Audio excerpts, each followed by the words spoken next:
Okay, good afternoon and welcome. My name's Neil. I'm the senior trainer at Creative Hut. We're a STEAM education resource and training provider. And for those of you that are new to the course for the first time, one of our key partners is absolutely Makeblock, who we're working with in delivering this the full course. And just to give you a quick overview of what Makeblock usually deal on, they actually provide lots of great hands-on STEAM education resources like robotics, which cater for early years all the way through up to further higher education, like some examples you can see on the screen now. But they also deal in lots of other great technology like 3D printers, laser cutters. There's lots of different ways you can use Makeblock's technology within the classroom. But what goes hand in hand with all their hands-on resources is their free of charge programming software and curriculum materials to help you use it in the classroom or at home, no matter what you're doing. And what they've also developed to help support that even further is their STEAM on Board program. Now, this is their platform for supporting teachers and end users in lots of different ways, usually encompasses face-to-face training, online training, and any general support and guidance and activities that end users might need.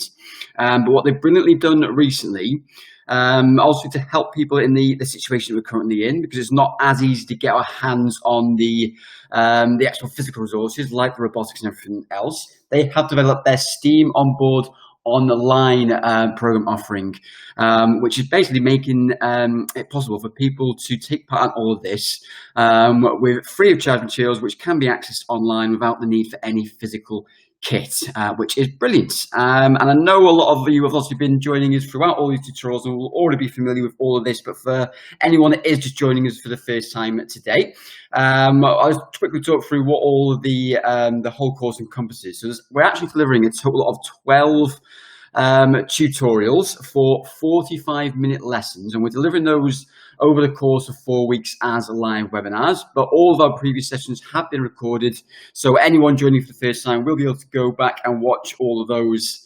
in order, and you'll also have access to all of the necessary lesson materials you need to deliver it to your pupils and your children. So that's going to be in the form of the lesson slides, plans, and example programs.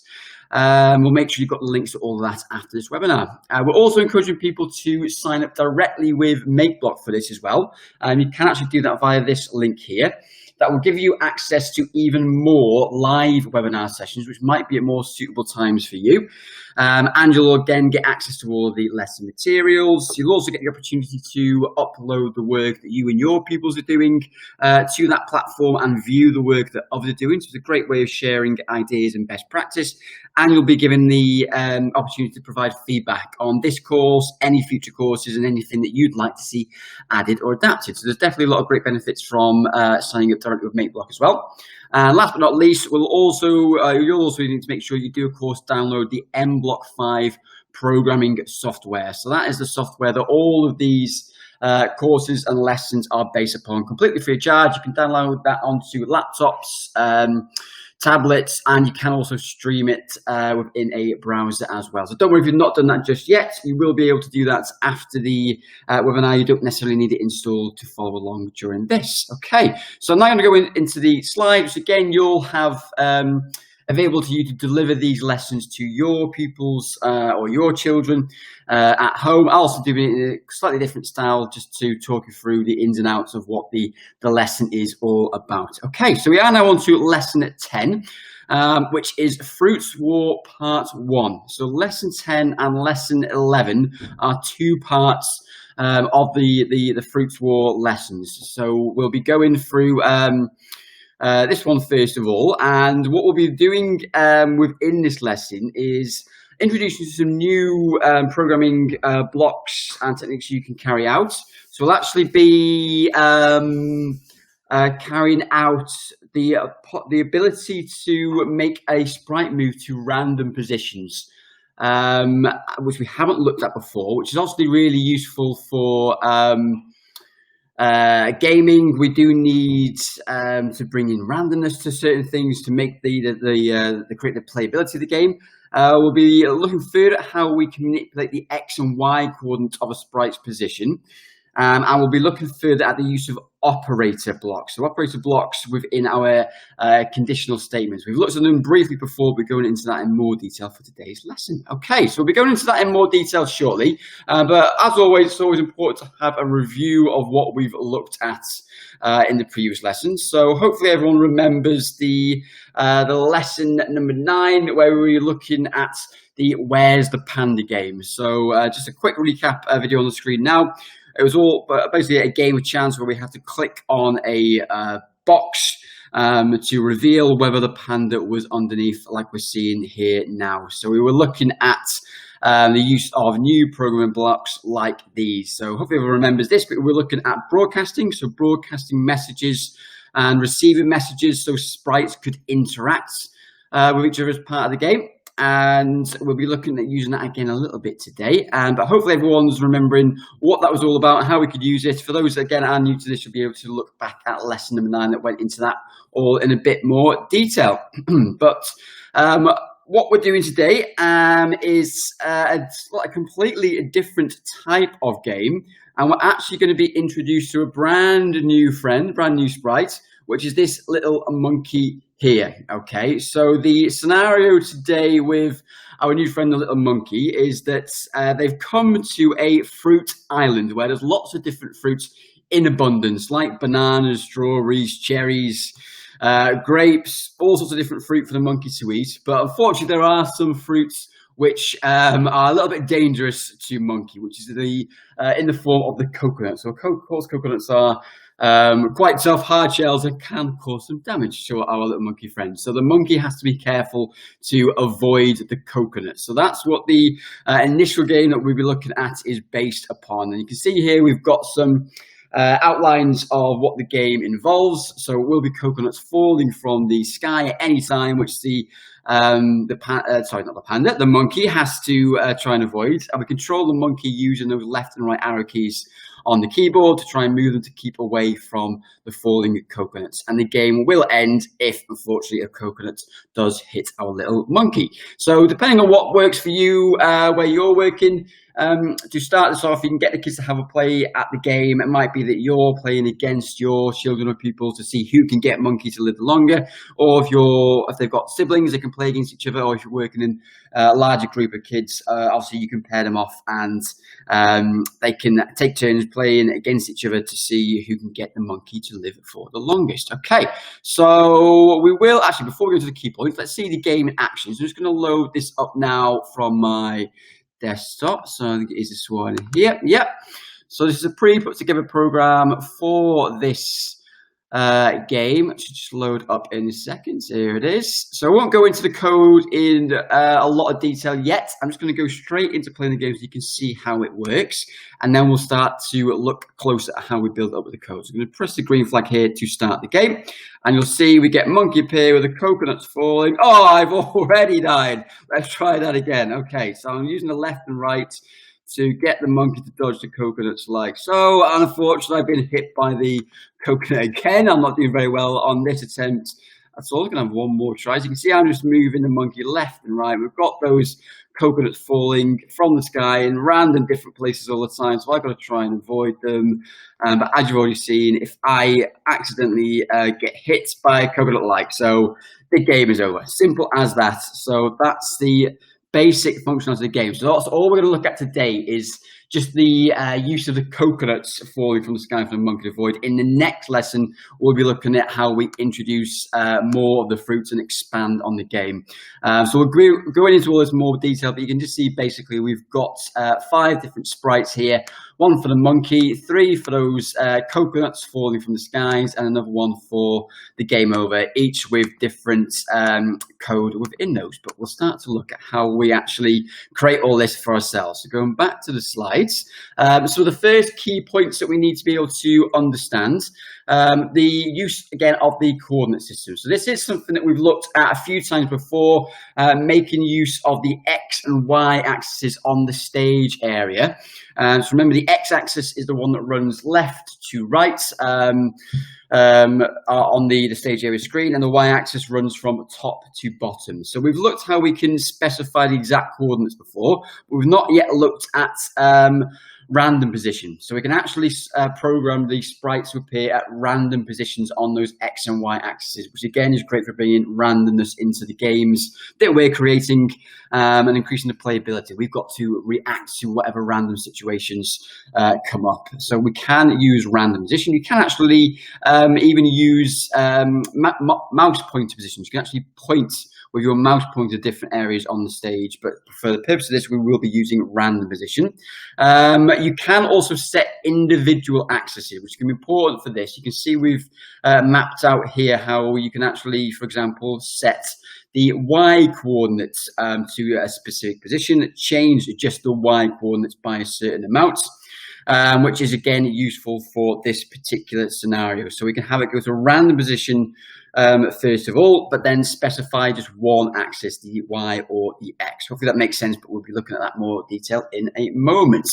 Okay, so we'll start to build this up. So again, we've got our step-by-step guide on how to build up the first basic part of the code. So we'll do that now. So I'm going to go back to the programming software, and you can see that the first step is that we're not using the panda sprite, so we just need to delete the panda and bring in the coconut sprite instead. So let's do that straight away. So I'm just going to go to File and New. Don't need to save that game that I've been working on. So I'm going to my sprite section again here, just deleting the panda sprite like so, adding in a new one, and I can just search for that coconut sprite, which comes up straight away for me like so. Okay, so first step done, easy as that, got my coconut sprite in. Next, we're going to start building up the code, and we do want to start the program by just clicking on the green flag. So let's find that from our events tab. Nice and easy, drag that into place. And then we're going into using that random position for the sprite straight away. So that's found within the motion blocks area here. So I just need to go to random position like so. So we begin with the random position, but then we do want to set the Y axis. You'll understand more why we want to do that in a moment. So we're going to keep the X at the random position. We want to specify exactly where it's going to be on the Y axis. So I'm going to bring in this to set Y to and change that to 180. So I need my set Y2, which is this one here. Defaults to 45, but let's put it to 180. So what that means, if you imagine the stage area, so again, the X-axis is left to right, Y-axis is top to bottom, and it is at the top, the positive top value of 180. At the bottom, the top negative value is minus 180. So that's always going to ensure that the coconut starts at the top of the stage area. So it's going to start at the top of the skyline for the game. So hopefully that's making sense. And next step is that we want to bring in a loop to control the continuous changes of the coconut sprite. So I just need to find that forever loop within my control section, which is this one here. Bring that into place. And then we want to actually start changing it. So we've got the change Y by, so I can change the Y coordinate specifically. It'll default to 10, but we want to change by -5. And that's going to achieve the effect of the coconuts falling from the skyline. So let's just bring that one in, motion again, and change Y by -5, like so. So you can imagine, as I say, positive at the top of the stage is 180, at the bottom is negative 180. So every time it changes by -5, that coconut is going to start falling down the screen. So hopefully that makes sense. Actually, before we go to the next stage, let's see in action the easiest way to demonstrate this. If I now click the green flag, you can see it's going to the top of the screen, dropping down. But every time I start the program by clicking the green flag, you can see it's going to a random position on that X-axis, but is doing exactly what we've asked it to do in terms of going to the top of the screen on the Y-axis and then gradually falling by -5 as that loops. Okay, so nice and easy, as simple as that. Again, hopefully that makes sense how that code is controlling that action. So now we're going to be starting to build on this by using the operators. So we did briefly look at this in one of the previous lessons of Parrot Travel. You might not remember, we were looking at how we could control what was happening if a stage was equal to a certain number. Don't worry if you don't remember that. You can look back, and of course we'll be looking at some more detail now. But this basically gives us the ability to compare something. So we can compare one value against another, and depending on what we are asking it to compare, we can, within that, if that is true, then do this. So we can embed these operators into our if-then statements. If the comparison of these two values is true, then do this. So again, hopefully that makes sense, but we'll be looking at that in more detail now. So we can start to build the next part of the sequence up. So we need, first of all, that if-then statement, which we have used a few times before. So hopefully everyone's remembering how we use these, but it's just simply this one here. So let's bring that into our loop. We now want to bring in the operator block. So those are found within these sections here, our operators section. And you can see you've got lots of different types of operators that you can choose from. But we just want to use this one to begin with. So the less than. So you can see you compare all sorts of different things. Greater than, less than, equal to. You can actually do some mathematic calculations within that. But we're just starting off with the simple less than. So we're comparing whether this value is less than this one. What we want to compare is the current Y position. So we can actually feed into this data from what the sprite is doing on the screen. So we do that by going back to the motion tab here. And I've got the Y position block here. So I can just bring that into that circle within the operator. And we want to compare whether it is less than a certain value, but not 50. We want to compare whether it is less than minus 70. So I can bring that into, minus 170. I can change that within the value there. And that is basically asking it to compare, to check if it is less than, if the sprite is less than the lowest point of the stage. So it's checking whether the coconut is a position of minus 70 on that Y axis at the bottom of the stage area. If it is, then it's going to loop back to go to the start position forward, which you'll see what I mean in a second. So we need to put this into our if-then statement like so, and we are now going back to getting the sprite to go to a random position, so we can bring in that random position from the motion blocks again. So let's bring that one in from here, go to random position like so, and we of course want to set that Y-axis back to the top of the screen by bringing the set Y to 180. So I just need to bring in that one again, which is this one here, set Y to a positive 180. So it's basically now just repeating what we asked it to do at the start of the program. So it's going to keep on doing this each time the coconut falls to the bottom of the screen, the minus 170 position on the Y-axis. So again, hopefully that is making sense, but let's see that in action again. So let's hit green flag. So I'm not using my keyboard to restart the program at all now. This is continually running live. So you can see as soon as the coconut gets to the bottom of the stage area and it hits that minus 170 on the Y-axis, it goes back to the random position on the X-axis, but loops back as also to the positive 180 position on the Y-axis. Okay, so that's how we're getting this continuously coconut falling from the sky effect. Okay, so hopefully that is making sense again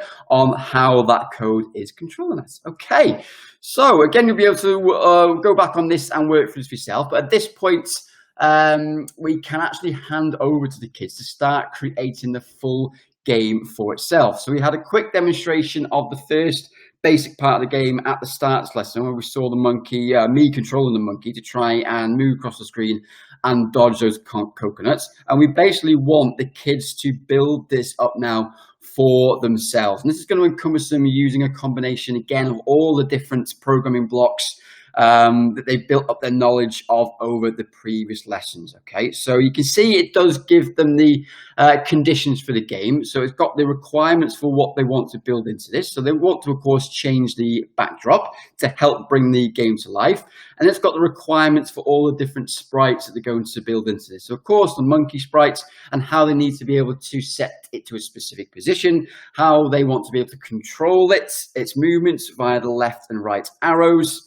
Obviously, bringing in multiples of the coconuts are going to be falling from the sky. So we actually want 3 coconuts to be falling from the sky. And we also want to bring in a game over screen for the end of the game as well. Okay, so they're the requirements of it. Now, you can at this point just give the kids these requirements and let them just start to create it. Because again, what the point of this is trying to consolidate all of the learning from the previous lessons and allow them to build that up. So it's encompassing everything that they have done before. Now, actually, before going to the extension task, what I want to obviously show you is the support you've got to this. So I think some kids will be comfortable in just starting to create this using those blocks they've already got the knowledge of, and even maybe going straight into expanding on the game. But if you have got kids that need that support, you can, of course, use the example program in the game as a reference point. But what you've also got within the lesson plan is the step-by-step guide. So I'm just going to switch to that now. So this is the lesson plan, which again, you'll have full access to. And within this stage of the lesson plan, where they are getting hands-on creating for themselves, it does give you the step-by-step guides for these, as you can see here. Okay, so step-by-step guides on exactly how you can build up the full game with the kids. So you've got that to use if you so need it. I'm not going to go through that step-by-step because you'll be able to do that for yourselves with the kids after this webinar. I will talk through certain things within it, but the main 2 things I want to point out are these first 2 points for you. So you've got the teacher's notes for these to refer back to as well, but it's just a couple of things that we haven't quite looked at before. So first one is how we can replicate the coconuts. I'm actually going to go back into the programming software now to show you exactly what I'm talking about. Actually, the easiest way to do this is by going back into the game itself. So let's load up the full game program. And so you can see again that we've got 3 sprites here for the different coconuts falling from the sky. And you could be creating those individually one by one if you wanted, and then recreating the code for each coconut. But basically, they are the exact same sprites with the exact same code. So to make it more efficient, rather than having to build them up from the beginning each time, if you right-click on a sprite, like so, you see you get this option to duplicate the sprite. So you can just click onto that, and exactly as it sounds, it will duplicate that sprite again. So you can see now I've got 4 coconuts, and it duplicates the code within it. So they can just do that to build up the 3 different sprites for the 3 different coconuts falling from the sky, as simple as that. So a good thing to be aware of in helping to build up the game. I'm just going to delete that sprite now. And then also on the game over sprite, something that we've not looked at before is how we can edit those sprites. So you can see we've got the game over sprite at the moment. But if I click on the costumes, look at some more detail, we've looked at how you can have things like multiple costumes within a sprite to help create the animation effects for them. But you've also got all these other tools to edit the sprites in any way you see fit. Now you can experiment with all of the different things. One of the basic things suggesting to look at for this is even just changing the color. So if I actually click onto this sprite within the edit screen here, you can see I've got things like these fill tools. I can go into this, and if I change this slide by, you can see the color of that sprite changing. So you've got the ability to manipulate the sprites within the game, within this edit function as well. So just something else useful to be aware of. You can, of course, experiment with all these different tools you've got. I'm not going to go into those into detail now, but it's just a useful thing to be aware of. Okay, and just quickly, so I won't go into this in too much detail, but just to stress the point that all of these sprites are basically making use of all the things we've learned about in the previous tutorials and lessons. You can see we've got things like showing and hiding the different sprites, which we looked at in the previous lessons, specifying specific coordinates on the X and Y axis. That's how we're getting the monkey to make sure it stays at the bottom of the screen for the game. We're making more use of the if and then statements by using if the key arrows are pressed in different ways, it's going to do different things. That's how we can control the movements of the monkey, together with getting it to point in certain directions and move certain steps or pixels on the screen. So hopefully remember that. We've again got the use of broadcasting and receiving messages. So that's how we're making use of the when the actual sprites touch each other. So if the monkey sprite touches a coconut sprite, it's going to send messages to hide the sprites and start to end the game in different ways. So also we've got those messages being received by the actual game over sprite as well to make sure that happens. And within the monkey sprites, actually stop all the scripts, which again we've looked at in previous lessons to make sure the game stops and everything is over.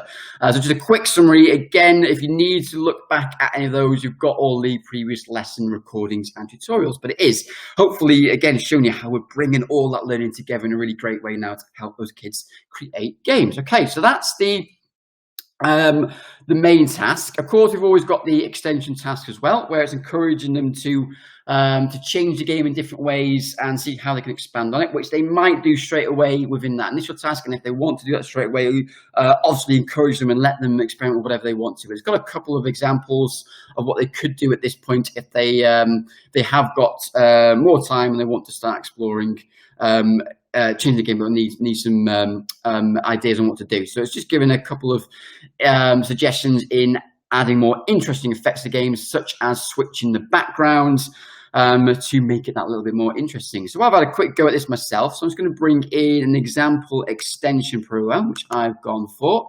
Let's bring that in now. I'm not going to say those changes are made to the original game. So I was going to bring this in higher view and play it so you can see what I've done. You can also hopefully already get an idea of what I've done to the to change the game. But let's just start that now. I'm going to start moving my monkey left to right. So the main part of the game is actually exactly the same. Just move the monkey left to right to dodge those falling coconuts. But if it's there you go, there, the change I made. So hopefully you spot them, but let's just play that again. Really straightforward. I just use the use of sound files and effects and the change background. You can see that I've got the noise of the monkey. I use the effect of it pixelating together with change in the background to signify the end of the game. So you can see that within my code here. You can see when the monkey sprite received the game over message from hitting the coconut, I got it to use the pixelate effects to start to make it disappear at the end of the game. I also brought in a sound of the monkey to help bring the end of the game to life as well. And you saw that new backdrop as well, so I just brought that into the game over sprite. I asked it to switch backdrop to that other background just to help bring that end of the game to life that little bit more. So that's a couple of ideas. Again, I'm confident you and the kids will be able to get even more creative and adapting and changing that game to make it even more fun to play. So I hope you're looking forward to going through all that with the kids as well. Obviously, it's always important as part of the process to always share the work the kids are doing. So again, encourage them to get you to play their game they've created or changed, or get their friends or siblings to have a go with it as well. Always an important part of the process. And we'll end with our quiz. Always love the quiz with the 3 questions at the end, just to make sure we're understanding what we've learned about in this one. So our first question, we've got a scenario for you here. So if the sprite's coconut 1 is positioned on these coordinates, x of 107, y of 30, as you can see within the picture here, what would happen when operating this program? So you've got 4 different options. So take a look at the code here, then scan these 4 different options. Which one do you think is going to happen? Okay, so I'll give you a couple of seconds to read over those. Now we'll then reveal the answer, and we'll talk through why that is. So hopefully it's giving you enough time to think about that. The answer is, of course, D. Okay, so it'll actually be that nothing will happen. You can see at the moment, the current axis is 107 on the X and Y on the 30. When you run this program, this will only happen if the Y position is less than minus 170. And it's not. The current position is positive 30. And we're not getting anything else to happen from the program. It's just going straight away to seeing if the Y position is less than 170. It's going straight into comparing those values within the operator. So nothing will happen because the Y axis is not less than 170. So hopefully we've got that right.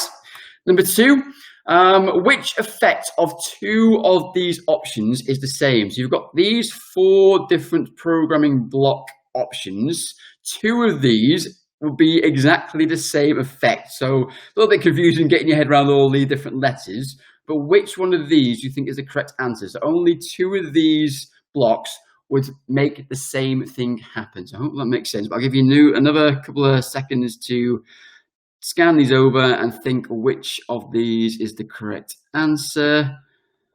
And it is, of course, B. So A and C. These will do exactly the same thing. A is just simply doing change Y by -5.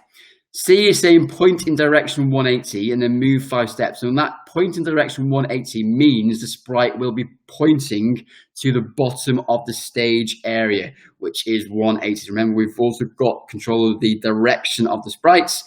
Down to the bottom would be pointing in the direction of 180. Moving 5 steps would mean it would be moving down the screen along the y-axis. Okay, so that is why both of those are the same. Again, hopefully that makes sense and we've got that right. You'll be able to explore that for yourself within the programming interface as well. And then last but not least, question number 3. In operating the following program, which position of the sprite cannot appear? Okay, so by running this program, one of these options simply cannot happen. Okay, so take a scan of all these different 4 options. Which of those cannot happen by running this program? Hopefully a fairly straightforward one. I'll give you a couple more seconds.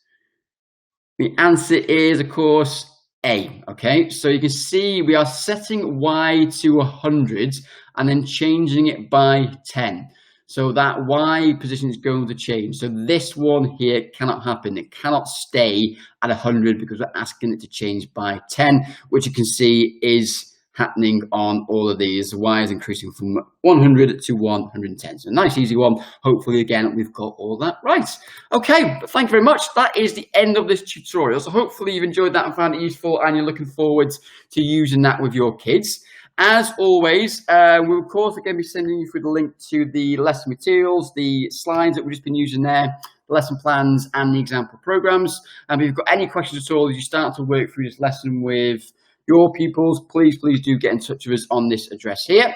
We'll be running the second part of the Fruits War lesson tomorrow, so please do join that. If you're not able to do that, we'll again be making the recording and the lesson materials available for that. And as always, if you want to share any examples of the work on this that you're doing with your pupils and children, please do feel free to tag us in any photos and videos which you're creating on these channels here. But thank you very much again for joining lesson number 10. We'll see you very soon for part 2 of that in lesson number 11. But have a great afternoon. Thank you very much. Bye for now.